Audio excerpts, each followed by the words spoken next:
আমার একটা অনুরোধ থাকবে, আর্নেস্ট রিকোয়েস্ট, যদি বিজেপি হই, যদি আমি মনে করি আমি ভারতীয় জনতা পার্টির একটা কার্যকর্তা কর্মী এবং পার্টিকে ভালোবাসি, তাহলে ফেসবুকের মধ্যে যে বিচার সভা বসাই সেটাকে বন্ধ করতে হবে। আমি যদি কর্মী হই, আমি যদি পার্টির সত্যিকারের কর্মী হই, তাহলে আমি ফেসবুককে বিচার ব্যবস্থার জন্য কিভাবে আমি নিতে পারি?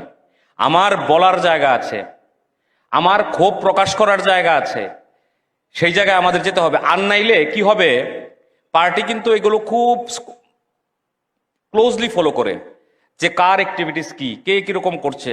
অনেকগুলো এজেন্সিও এখানে কাজ করছে।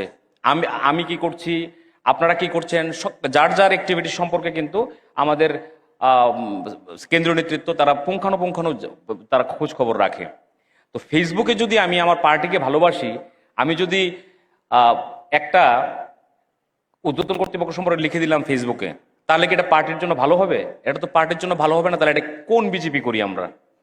বিজেপি তো শৃঙ্খলাবদ্ধ দল, পার্টিকে তো আমরা মানি, পার্টিকে তো আমরা মা হিসাবে মানতে হবে, মার জায়গা দিতে হবে। 18-র আগের দিনগুলো আমাদের মনে করতে হবে। অনেক দল, অন্য দল আমরা করতাম, যদিও বিশ্লেষণের জায়গা নেই, তাও বলছি আজকের দিনে।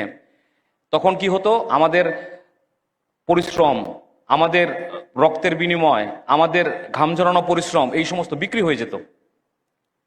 এবং ওই দলে কি, অন্যান্য দলগুলোতে কি আছে? অবিশ্বাস, বিশ্বাসঘাতকতা এবং নৈতিকতার বাইরে কাজকর্ম। আর ভারতীয় জনতা পার্টি আশা, আলো, বিশ্বাস, অগ্রগতি।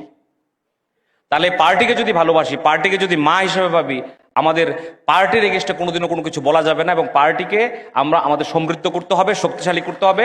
এবং ফেসবুকের ইউজেস আমরা কখন, কোথায়, কিভাবে করব, এটাও আমাদের জানা উচিত। অনেক গুরুত্বপূর্ণ দায়িত্ববান কার্যকর্তারাও আমরা দেখি অনেক সময় ফেসবুকে আপনারা এরকম করেন। এগুলো সম্পর্কে কিন্তু দলগতভাবেও আগামী দিন কড়া ব্যবস্থা নেওয়া হবে।